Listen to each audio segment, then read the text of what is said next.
భారతదేశంలో ఉన్నటువంటి దళితులు ఈ రోజు మరి రోడ్డు మీదకి రావడం జరిగింది.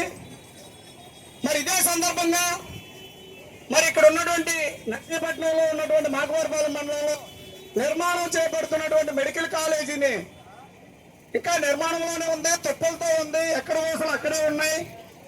అది కాలేజీ జరుగుతుంది, అడ్మిషన్ జరుగుతున్నాయి, నేను చూపిస్తానని చెప్పేసి మరి ఈరోజు జగన్మోహన్ రెడ్డి గారు నర్సీపట్నం రావడం జరుగుతుంది. కడప జిల్లాలకి అతి సమీపంలో ఉన్నటువంటి చిత్తూరు జిల్లాలో అంబేద్కర్ విగ్రహాన్ని కాల్ చేస్తే కనీసం అక్కడ విగ్రహాన్ని కానీ అక్కడ దళితులు కానీ పరామర్శించడానికి జగన్మోహన్ రెడ్డి వెళ్ళలేదు. నర్సీపట్నంలో ఫేక్ మెడికల్ కాలేజ్, ఫేక్ జీవోతో నిర్మిస్తున్నటువంటి ఒక మెడికల్ కాలేజీని తీసుకొచ్చి నేను ప్రజలు చూపిస్తానని చెప్పేసి ఏ మోహం పెట్టుకుని నర్సీపట్నంలో అడుగు పెట్టడానికి నువ్వు చెత్తపడ్డావు జగన్? నీకు అసలు పర్మిషన్ ఉందా మెడికల్ కాలేజీ కట్టడానికి? దొంగ జీవాలన్నీ చూపిస్తున్నావు. నేషనల్ మెడికల్ కౌన్సిల్ నుంచి నీకు పర్మిషన్ లేదు. ఏ డబ్బుతో నువ్వు నిర్మాణాన్ని చేపట్టడానికి ప్రజాధనాన్ని దుర్వినియోగం చేస్తున్నావు. నువ్వు విశాఖపట్నంలో ఋషికొండలో ప్యాలెస్ కట్టడానికి 500 పైన కోట్లు నువ్వు కుమ్మరించావు. దాన్నంతా సర్వనాశనం చేశావు. మెడికల్ కాలేజీ పేరు చెప్పి మళ్ళీ ఇక్కడ ఒక 1000 కోట్లు 500 కోట్లు ఇక్కడ కూడా నాశనం చేశావు.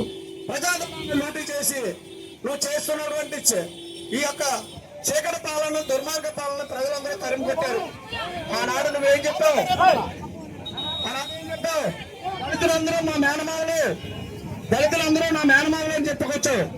అదే దళితులు వేసుకోవద్దు కోసుకొచ్చావు. ఇక్కడ డాక్టర్ సుధాకర్ని చంపించేశావు నర్సీపట్నంలో. అలాగనే కాకినాడలో వీధి సుబ్రహ్మణ్యాన్ని ఎమ్మెల్సీతో చంపించావు. ఆ ఎమ్మెల్సీ ఒప్పుకున్నాడు నేనే చంపానని. కానీ నువ్వేం చేశావు?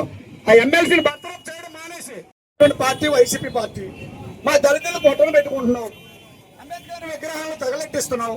ఎక్కడ పడితే అక్కడ దళితులందరినీ వేసుకోవడం పోషించావు. కాబట్టి ఈ దళితుల నుంచి నర్సీపట్నం నుంచి నేను మీకు ఒక హెచ్చరిక జారీ చేస్తున్నాను. నిన్ను అడ్డుకుంటావు. నువ్వు ఎయిర్పోర్ట్ నుంచి వెనక్కి వెళ్ళిపోవాలి. నువ్వు ఇక్కడ ఇదే నర్సీపట్నం గట్లో డాక్టర్ సుధాకర్ రెడ్డి నీ పార్టీ నాయకులు చంపేశారు. దాంట్లో నీ పాత్ర ఉంది, విజయసాయి రెడ్డి పాత్ర ఉంది, ఎమ్మెల్యేకి ఆనాడు ఎమ్మెల్యే గణేష్ ఆయన పాత్ర కూడా ఉంది. కాబట్టి వీళ్ళందరి మీద కూడా ఎఫ్ఐఆర్ ఫైల్ చేయించి గణేష్ మీద కూడా కేసు రీఓపెన్ చేయించి సిబిఐ ఎంక్వైరీ చేయాలని చెప్పేసి నేను ఈరోజు ప్రభుత్వాన్ని కోరుతాను. మేము కూడా ముఖ్యమంత్రి గారిని కలవడానికి ఆనాటి అసెంబ్లీ, ఈనాటి జరుగుతున్నటువంటి అసెంబ్లీకి మళ్ళీ మేము వెళ్తాము. అక్కడ స్పీకర్ గారితో మాట్లాడతాము, గవర్నర్ గారితో కూడా మాట్లాడతాము. నిన్న ఎమ్మెల్యేగా కూడా ఉండకుండా బర్తరఫ్ చేయించి ఏర్పాటు మేము చేస్తాము.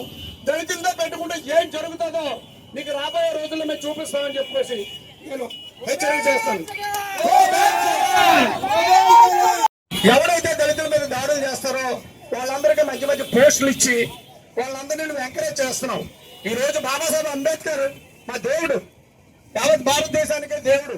ఈ రోజు నువ్వు గతంలో ముఖ్యమంత్రి చేసావంటే బికాజ్ ఆఫ్ కాన్స్టిట్యూషన్. ఆ కాన్స్టిట్యూషన్ లో లేకపోతే నువ్వు ముఖ్యమంత్రి అవ్వలేవు. అదే కాన్స్టిట్యూషన్ ప్రకారంగానే ఓటు హక్కు ప్రతి ఒక్కరికి ఇచ్చారు. దాని ప్రకారంగానే మేము ఓట్లేసి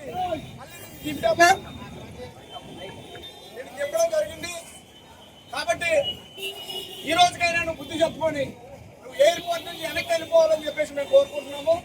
మేము డిమాండ్ చేస్తున్నాం, కోరడం కాదు, డిమాండ్ చేస్తున్నాం.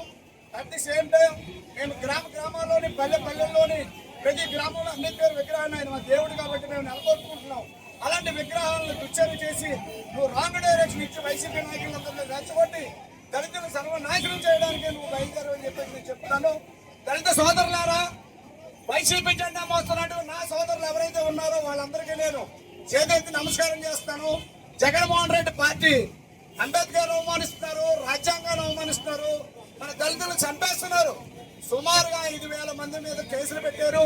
192 మందిని నీ పొట్టను పెట్టుకున్నావు. నీకు అసలు జగన్మోహన్ రెడ్డి నీకు చిత్తశుద్ధి ఉంటే ఆ పులివెందుల ఎమ్మెల్యే కూడా నువ్వు రాజీనామా చేయాలి. నువ్వు ఒక మాజీ ముఖ్యమంత్రిగా ఇక్కడికి రావట్లేదు. నువ్వు పులివెందుల ఎమ్మెల్యే మాత్రమే. నీకు 40% మంది ఓట్లు వేసారంటున్నావు. ఆ 40% మంది ఓట్లు వేసిన వాళ్ళకి నీకు సమాధానం ఏం చెప్తావు? నువ్వు అసెంబ్లీకి వెళ్ళలేకపోతున్నావు. 11 మంది అసెంబ్లీకి వెళ్తే నీకు సిగ్గుసేటా? నువ్వు ఎప్పుడు సిగ్గుపడాలి? అసలు ఎలక్షన్ లో పోటీ చేయడానికి నువ్వు సిగ్గుపడాలి.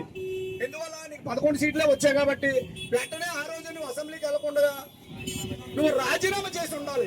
రాజీనామా చేసి ఉంటే మేము కూడా గౌరవించేవాళ్ళకి.